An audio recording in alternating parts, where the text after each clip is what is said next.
देखिए प्रतिस्थापन विधि से ये क्वेश्चन आप लोग ग्राफीय विधि से पढ़े हैं ना। अब देखो इस क्वेश्चन को क्या बनाना है, प्रतिस्थापन विधि से। पेज नंबर कितना है एनसीईआरटी बुक में, एनसीईआरटी बुक में मैथ में है ना, पेज नंबर 57 में पढ़ना है। ठीक है, उदाहरण कौन है, 8 उदाहरण है ना। क्या कर रहा है देखिए, आफ्ताब अपनी पुत्री से कहता है, सुनिए, आफ्ताब अपनी पुत्री से कहता है 7 वर्ष पूर्व मैं तुमसे सतगुनी आयु का था। समीकरण तो बना लोगे। अब से 3 वर्ष बाद मैं तुमसे केवल 3 गुनी आयु का रह जाऊंगा।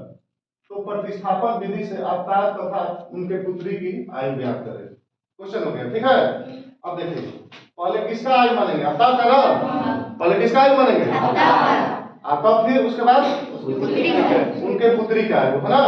अब दोनों समीकरण निकाल करके फिर प्रतिस्थापन विधि से एक्स वाई का मान निकाल लेंगे, है ना।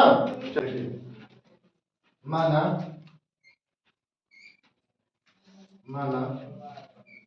आफ्ताब की आयु बराबर x वर्ष। आफ्ताब की आयु का हो जाएगा x वर्ष तथा उनके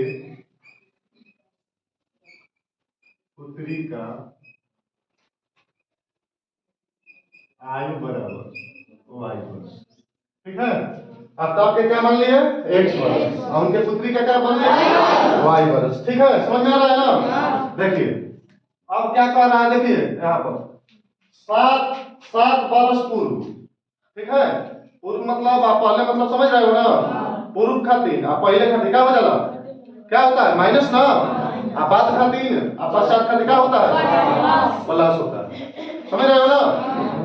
पूर्व खातिर क्या होता है, आप बाद खातिर प्लस। आज मान लीजिए कि तुम मोहित तुम्हारा उम्र एज कितना हो रहा है, 14 साल हो रहा है। अगर कहा जाएगा कि 7 वर्ष पूर्व, तो 7 वर्ष पहले आपका उम्र क्या था, 7 वर्ष पहले तो कब वर्ष का रहा, 14 वर्ष में से 7 घटेगा ना। तो कितने वर्ष के थे, 7 वर्ष पहले, 7 वर्ष के थे पहले, है ना। तो पहले खातिर और पूर्व खातिर क्या होगा, घटेगा ना। और पहले खातिर, पहले और पूर्व खातिर घटेगा।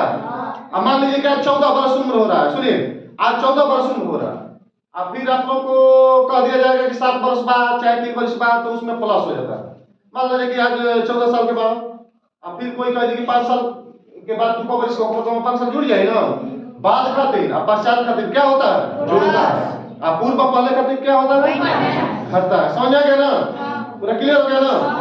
इतना बात जानना है। ठीक है, अब देखिए क्या कह रहा है। अब देखिए 7 वर्ष पूर्व क्या लिखेंगे, देखो 7 वर्ष पूर्व। ठीक है, आफ्ताब के पहले निकल गई ना, तो घड़ी तो दोनों आदमी के घटेगा, आफ्ताब के उनके पुत्री के भी ना। तो क्या लिखूंगा, 7 वर्ष पूर्व आफ्ताब के आयु बराबर कितना हो जाएगा, x माइनस 7, बोलो x माइनस 7 वर्ष हो जाएगा। ठीक है, कैसे समझ में आ रहा है ना। आफ्ताब की आयु क्या माने है, x वर्ष, और 7 वर्ष पूर्व तो घटेगा 7 वर्ष, घट जाएगा ना। ठीक है, अब देखिए 7 वर्ष, देखिए ना 7 वर्ष पूर्व उनके पुत्री की आयु बराबर, है ना, क्या हो जाएगा, y माइनस 7 वर्ष। देखिए 7 वर्ष पूर्व कर रहा है ना, तो आफ्ताब में भी 7 वर्ष घट गया और उनके पुत्री में भी 7 वर्ष घट जाएगा ना। दोनों का पूर्व कर रहा है। आफ्ताब कह रहे हैं कि 7 वर्ष पूर्व मैं तुमसे, अपनी लड़की से कह रहा है ना। आफ्ताब कह रहे हैं कि देखो 7 वर्ष पूर्व मैं तुमसे 7 गुनी आयु का था। बात समझ आ गया। अब इसमें फर्स्ट स्टेप लिख सकते हैं, फर्स्ट स्टेप में फर्स्ट समीकरण और सेकंड स्टेप में सेकंड स्टेप, है ना। चाहे पहली शर्त लिख सकते हैं हिंदी में, फर्स्ट स्टेप, है ना। फर्स्ट स्टेप में क्या हो जाएगा, देखो 7 वर्ष पूर्व मैं तुमसे 7 गुनी आयु का था। बात समझ में आ रहा है ना। 7 वर्ष पूर्व मैं तुमसे 7 गुनी आयु का था। ठीक है, तो क्या हो जाएगा, देखो x -7 बराबर सतगुनी कह रहा है ना। आफ्ताब क्या कह रहा है कि 7 बरस पूर्व मैं तुमसे सतगुनी आयु का था। तो सतगुना 7 के गुना कितना में होगी? पुत्री में ना। देखो हो गया ना। 7 बरस पूर्व मैं तुमसे सतगुनी आयु का था, है ना। तो 7 के क्रम में गुना करी जाएगी केकरा में? पुत्री में ना। तो आफ्ताब के आयु के बराबर हो जाएगी। ठीक है। अच्छा अब हो जाएगा। देखिए इस समीकरण को करिए x - 7। अब देखो 7 में y में गुणा करेंगे तो कितना हो जाएगा? 7y। 7 में y में गुणा करेंगे तो क्या होगा? 7y होगा ना। और 7 में 7 में गुणा करेंगे तो क्या होगा? -49। ठीक है।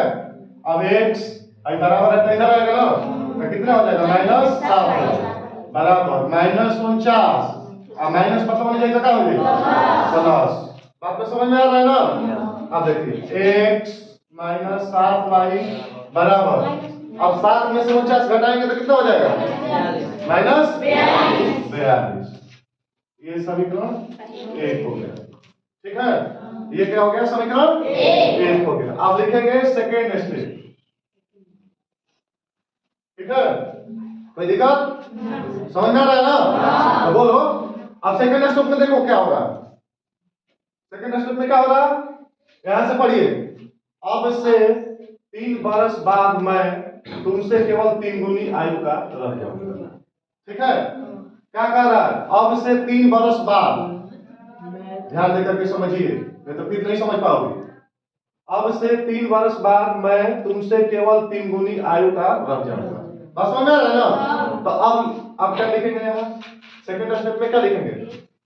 आफ्ताब 3 बरस ना। 3 बरस दोनों में जुड़ेगा ना जी। 3 बरस बाद आफ्ताब के आयु, आफ्ताब के आयु बराबर कितना हो जाएगा? आफ्ताब के x माने ना। आप लोगों को बताए थे पहले 3 बरस बाद, तो बाद के लिए क्या होता है? प्लस जुड़ेगा ना। आफ्ताब के क्या माने हैं? आफ्ताब के क्या माने हैं? x प्लस माने है ना। तो कितना जुड़ जाएगा? x प्लस 3 बरस हो जाएगा। यहाँ क्या हो जाएगा? x प्लस 3 बरस में हो जाएगा। अब देखो आफ्ताब के तो निकल गया, फिर उनके पुत्री के निकलेंगे ना। क्या लिखेंगे फिर? 3 बरस बाद, 3 बरस बाद, है ना, आफ्ताब के पुत्री के आयु, है ना, कितना हो जाएगा? y प्लस 3 वर्ष। बात समझ आ गया? दोनों में 3 वर्ष जुड़ेगा ना। काहे कि मान लीजिए कि 3 वर्ष बाद पिता के भी बढ़ा तो पुत्री के भी बढ़ेगा ना। अब क्या कर रहा है? केवल 3 वर्ष बाद मैं तुमसे केवल 3 गुनी आयु का रह जाऊंगा। बात समझ रहे हो? क्या कर रहा है कि सेकंड स्टेप में कि अब से 3 वर्ष बाद मैं तुमसे केवल 3 गुनी आयु का रह जाऊंगा। ठीक है, समझ आ रहा है? x प्लस क्या हो जाएगा? 3 बराबर 3 गुना ना। तो 3 इंटू क्या हो जाएगा? y plus 3। तो x प्लस 3 बराबर 3 में y में गुणा करेंगे 3y और 3 के 9। तो x इधर आएगा तो क्या हो जाएगा? यहाँ लिख दो बीच में बराबर है तो x इधर आएगा तो माइनस हो जाएगा ना 3y का जी। अब 9 और प्लस 3 है तो उधर जाएगा तो क्या होगा? 9 माइनस 3 बोलो, है ना। x माइनस 3y बराबर 9 में से 3 होगा तो अच्छा समीकरण क्या हो जाएगा? अब समीकरण निकल गया। तुम लोगों को कल प्रतिस्थापन विधि बताया था ना। बोलती क्यों नहीं हो? नहीं समझ में आ रहा है? क्या नाम है? नहीं समझ में आ रहा है तो बोलो। ठीक है। देखिए अब आप लोग कल बताए थे ना जी। अब देखो नेहा एकदम सीधा साधा बैठ करके चुपचाप शांति से देखो, समझो, बोलो, पूछो। जो नहीं आ रहा है बोलो। ठीक ना। अब देखो एक कल बताया था ना, एक जो हल करेंगे तो किस में रखेंगे? समीकरण 1 को हल करेंगे तो किस में रखेंगे? 2 में।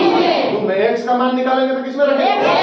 y का मान निकालेंगे तो y में। तो देखो दोनों में से किसी का हल हो सकता है जी। ये हुआ x में, देखो इसमें भी x में गुणक नहीं है ना, और इसमें भी x में गुणक नहीं है ना, इसी को दोनों में से एक से का मान निकालेंगे। ठीक है, आसान पड़ेगा ना। तो एक का भी हल कर सकते हैं, दो का भी हल कर सकते हैं। बोलो किसका करें? दो का कर दे। देखो लिखेंगे समीकरण दूसरे, समझ में आ रहा है? किस समीकरण से? दूसरे। तो x बराबर, चूंकि x बराबर क्या हो जाएगा, देखो 6 और -3y है तो उधर जाएगा तो क्या हो जाएगा? Plus 3y। ये समीकरण क्या हो जाएगा? 3। बात समझ आ गया? क्लियर? कुछ नहीं करना है। देखो x यही रह गया, 6 यही रह गया, माइनस है तो उधर जाएगा तो क्या हो जाएगा?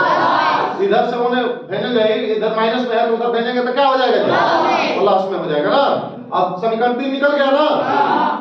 अब देखो ये x का मान किस में रखेंगे? 2 में। 1 में।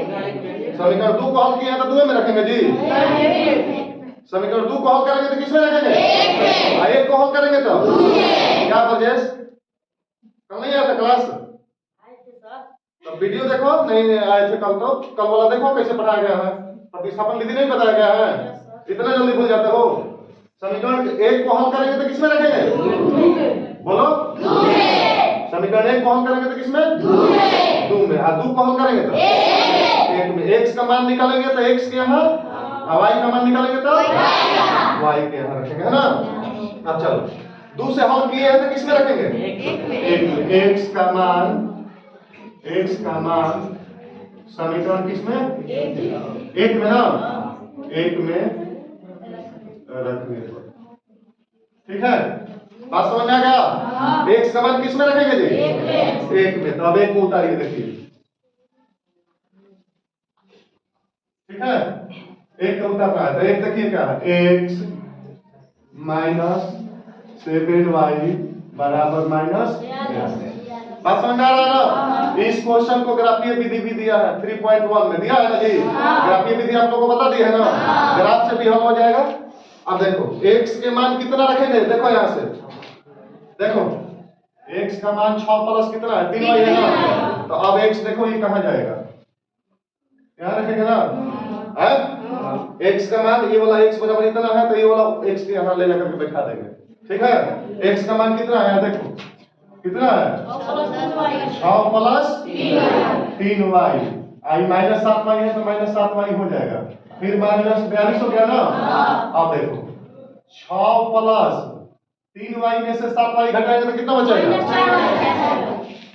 3y 6 प्लस यहाँ माइनस कर दीजिए, 3 में से 7 घटाएंगे तो -4y बराबर कितना है? -42। ठीक है, -4y बराबर -42। आई प्लस है तो उधर जाएगा तो क्या हो जाएगा? -6 हो जाएगा ना। अब चलिए यहाँ जगह है, देखिए -4y 42 और 6 -48 हो जाएगा। समझ में आ रहा है ना?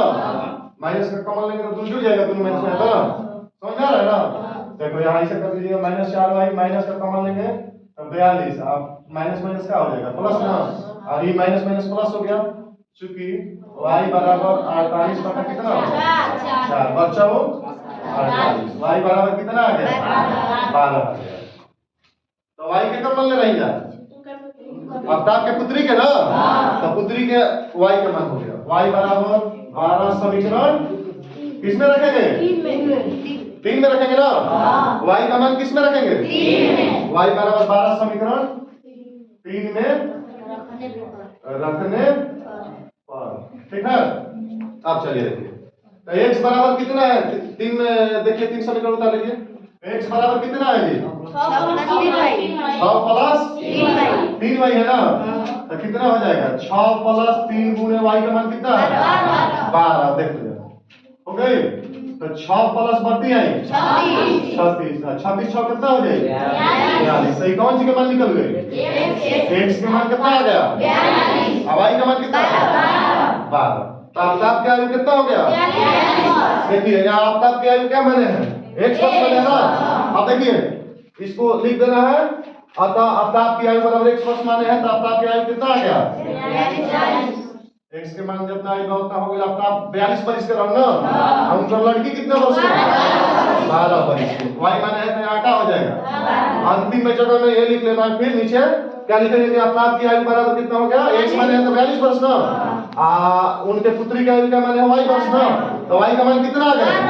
12 वर्ष। ठीक है, अच्छा से पूरा क्लियर हो गया कि फिर से समझा दें? हो गया क्लियर?